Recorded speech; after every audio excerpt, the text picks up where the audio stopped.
6 గ్యారెంటీలు ఆగానికి వచ్చినాయి, సామాన్యుల బతుకు నేలబట్టింది. ఏం ఉద్దారకం అయిందిలా కాంగ్రెస్ ప్రభుత్వం వచ్చి అని ఒక సామాన్యుడు సూర్యాపేట పిల్లగాడు లైన్లోకి వచ్చిండు. ఏమంటుండో ఇందాం బారి.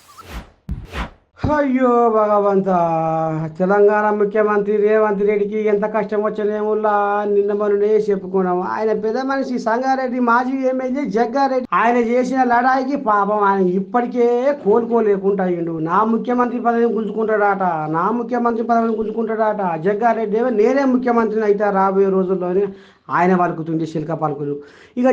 ఇక మరి రేవంత్ అయ్యనేమో అమ్మ ఏదో జరుగుతుంది, సీనియర్లు ఏదో కథ నడిపిస్తుర్రు, నా పని ఉత్తబుర్రే చేస్తట్టుర్రు, ఏం చేయాలి ఎట చేయాలి, నేను పార్టీ కోసము కన్న కష్టం చేసిన తీరొక్క తిప్పల పడ్డా అని రేవంత్ అయ్య కుడితిల పడ్డ ఎలుకోలే లోపల పిసుక్కుంటుంటే మళ్ళా ఇగో చూడు బయట పోరు. ఇప్పుడు బయట వాళ్ళు జనము ఇగో నాగార్జున సాగర్లా హాలియాలా ఇగో ఈ పిల్లగాడు ఏమంటుండో ఈయనది. ఇక మరి ఎట్లా చేయాలి, నేను ఏమి చేయాలా అని ఇప్పటికే నెత్తి చేతులు పెడుతున్న రేవంత్ అయ్యకు మళ్ళీ సిక్కుపడ్డదుల్లా. ఇక 6 గ్యారెంటీల కథ ఇంకేదో నాట, రైతు రుణమాఫీలోనే ఆట, ఇంకేదో నాట, బస్సు ఆట, అదాట ఇదాట ఏదేదో చెప్పుకొస్తుండు.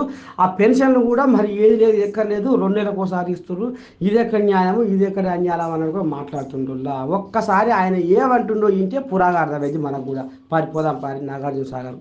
అగో పింఛన్లే నెలకు ఒకసారి వచ్చే పింఛను ఇప్పుడు దగ్గర 2 నెలలు ఇయ్యక పింఛన్లు ఇస్తానన్నాడు. 2500 స్కీమ్ పోయింది.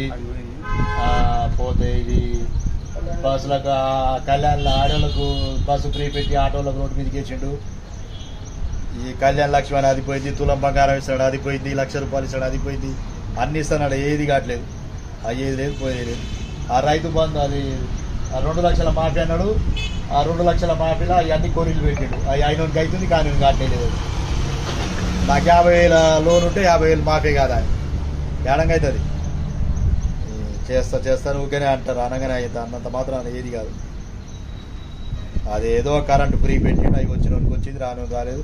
500 గ్యాస్ అన్నాడు, 500 గ్యాస్ వచ్చిందా, 300 రూపాయలు 2 నెలలకు 3 నెలలకు ఒకసారి పడుతున్నాయి. అలా ఏది అదే అయితే లేదు, ముందర పడేలేదు, సచ్చేలేదు. రేవంత్ రెడ్డి ప్రభుత్వం ఆ కేసీఆర్ ఉన్నప్పుడు అటు ఇటు డొలిపేది.